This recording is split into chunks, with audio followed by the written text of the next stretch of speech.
ગુજરાતની રાજનીતિમાં હાલ ભારે ગરમાવો જોવા મળી રહ્યો છે।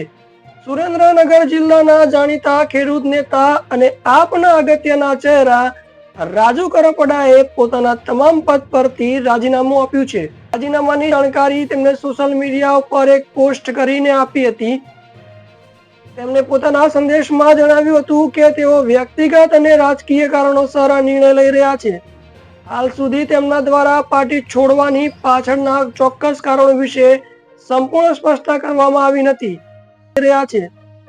રાજુ કરપડાના રાજીનામા બાદ કેટલાક આપ આદમી પાર્ટીના નેતાઓએ નિવેદનો આપ્યા છે। આ ઉપર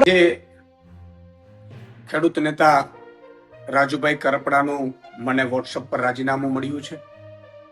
મારે વાતથી નથી, પરંતુ એટલું ચોક્કસ કહીશ કે રાજુ કરપડાએ હળદરથી લઈ અને જે મુદ્દાઓ ખેડૂતોને ઉઠાવ્યા, હળદરમાં એક ખેડૂતોને ઉમ્મીદ પણ જાગી। રાજુ કરપડા, પ્રવીણ રામ અને 86 જેટલા લોકો ઉપર ભાજપે અત્યાચાર કર્યો, ભાજપે ખોટા કેસો કર્યા, ભાજપે ડરાવવાની।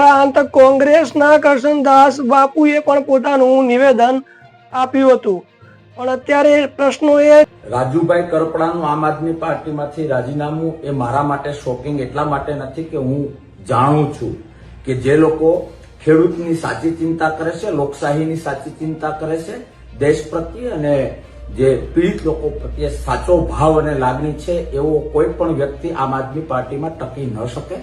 કારણ કે આમ આદમી પાર્ટી એ પાર્ટી નથી, કોંગ્રેસને ડેમેજ કરવા માટેનું ભાજપ દ્વારા ઉપયોગમાં થતું વેપન છે।